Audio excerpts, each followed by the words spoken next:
Good morning mga iyay! So ayun na nga, nag-chat nga yung kapatid ko sa akin na may summit daw sila sa SM. Yun nga lang at late na niya sinabi sa akin at sinabi niya na may taga-baryo daw namin na pupunta doon kasi magpe-present daw sila ng mga product na gawa po doon sa aming lugar. Patapos na yung program, pumunta pa rin ako kasi gusto ko din ma-witness or makita yung mga ginagawa ng taga-amin. Siyempre, proud din po ako na yung taga-amin is nagsusumikap para maipakita po sa ibang tao yung mga produkto at yung sariling gawa po talaga na mula sa amin. Yung mga nag-participate po pala dito is yung mga IP po or mga indigenous people at kami po doon sa baryo namin or sa barangay namin is mga indigenous people din po. So ayan, papasok na po tayo dito sa SM. Let's go mga iyay!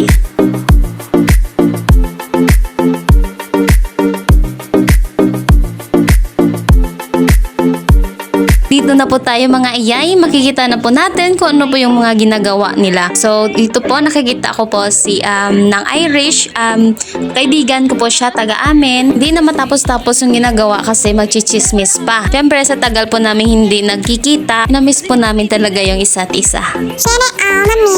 Uy, sana all! Saka ito po si Cap, gumagawa po siya ng hindi ko alam kung anong tawag nito sa Tagalog, pero ang tawag po nito sa Kiniraya is taon. Ginagamit po ito para po sa pagkuha ng mga alimango sa Tagalog, pero sa Karaya or sa Kiniraya tinatawag po namin na kagang at saka hipon sa Tagalog, pero sa amin is urang. Gawa po ni Ate Irish, yan po ang ginagamit nila para po gumawa ng bag. At yan po si Pastor Sunny, yung pastor po sa Baptist doon sa baryo namin sa Igpaho. Sumali po pala dito is yung mga ALS learners din po, tsaka sumama po si Cap Eduardo Paniza po.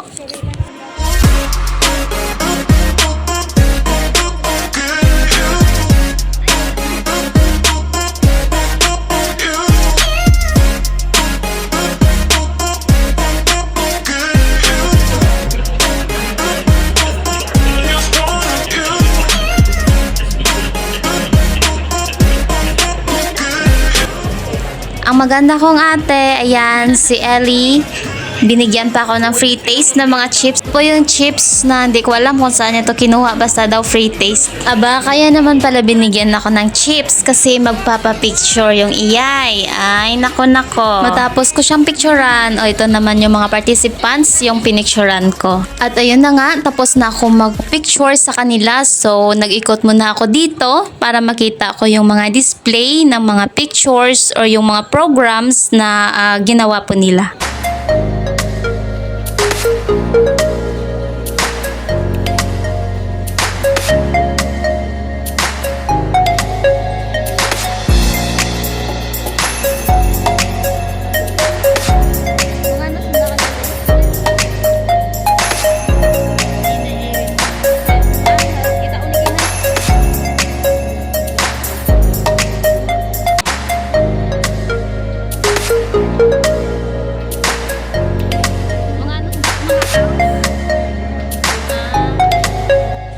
Thank you po for watching. Hoping na nag-enjoy rin kayo. Don't forget to like, share, and subscribe. See you on the next vlog. Thank you mga iyay. Love you. Kiss. Love po. IP ako. Ginapabugal ko.